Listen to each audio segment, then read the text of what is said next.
ঘটনাটি 2016 সালের নভেম্বরের মাঝামাঝি সময়ের।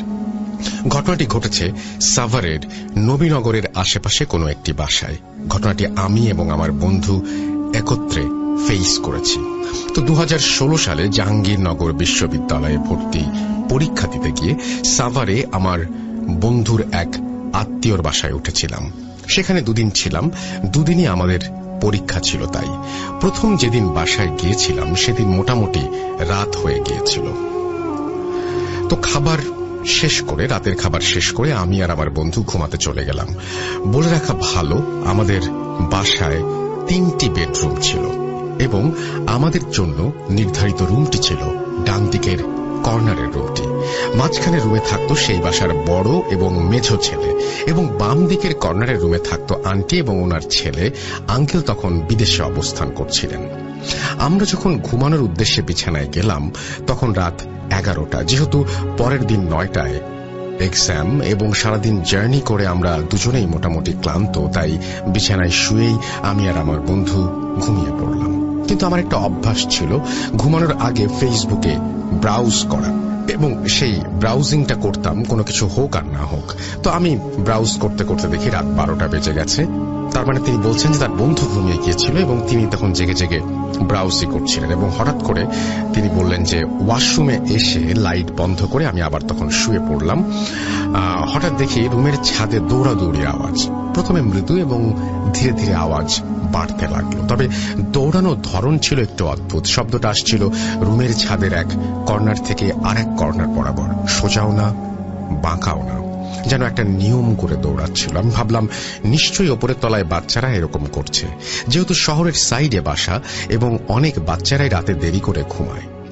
প্রসঙ্গত বলে রাখা ভালো যে আমরা ছিলাম 5 তলায় এবং 5টি তলাই ছিল, যেটা আমরা প্রথমে খেয়াল করিনি। পরে জানতে পেরেছিলাম, আমি ভেবেছিলাম হয়তো ওপরের তলা থেকে শব্দ আসছে, তা প্রকৃতপক্ষে ছাদ থেকে আসছিল। অর্থাৎ 5 তলার ওপরে যেহেতু তারা অবস্থান করছিলেন, 5 তলার ছাদ থেকেই এই শব্দটি আসছিল বলে বোঝা যাচ্ছে এখানে। এরকম আওয়াজ 30-40 মিনিট পর্যন্ত ছিল, একটা নিয়মিত বিরতি দিয়ে দিয়ে। তো এরপর শব্দ বন্ধ হয়ে যায় এবং আমি এক সময় ঘুমিয়ে পড়ি। পরের দিন পরীক্ষা দিয়ে ক্যাম্পাসে ঘুরে বাসায় আসতে আসতে সন্ধ্যা হয়ে যায়। আন্টি আর তার ছোট ছেলেকে দিয়ে আমাদের রুমে চা নাস্তা দিয়ে যায়। তো ছোট ছেলেটির সাথে কথা বলতে বলতে আমি অভ্যাসবশত ওকে বিভিন্ন প্রশ্ন করতে লাগলাম।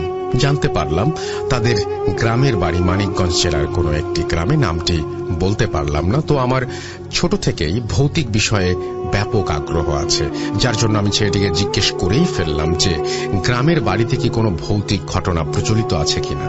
ছেলেটি উত্তর দিল সেটা হচ্ছে একেবারে অপ্রত্যাশিত ছিল। সে বলল, বাড়িতে কি, এই বাসাতেই তো অনেক ঘটনা আছে।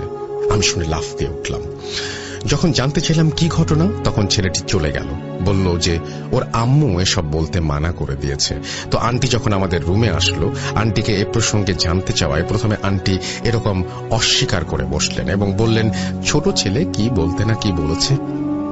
কিন্তু আমার প্রচুর চাপাচাপির পর আন্টি আমাকে বলতে বাধ্য হলেন। তো উনি কিছু তথ্য দিলেন বাসাটি সম্পর্কে, যা ছিল যথেষ্টই আতঙ্কজনক। উনি বললেন ওনারা এই বাসায় ওঠার পরপরই কিছুদিন পরেই নানা রকম অদ্ভুত কর্মকাণ্ড শুরু হয়। যেমন আন্টি এবং তার ছোট ছেলে যে রুমে থাকেন সেই রুম থেকে নিয়মিত একটি বিরতি দিয়ে রাত ঠিক 12টা থেকে 1টার মাঝামাঝি সময় একজন মহিলা ও একটি ছোট বাচ্চার করুণ সুরে কান্নার আওয়াজ আসতো, এবং আওয়াজটা ছিল জানালার ঠিক পাশাপাশি, অর্থাৎ জানালার পাশ থেকে আওয়াজটি আসতো। প্রথম কয়েকদিন আন্টি ভাবতেন উনি হয়তো ভুল শুনছেন।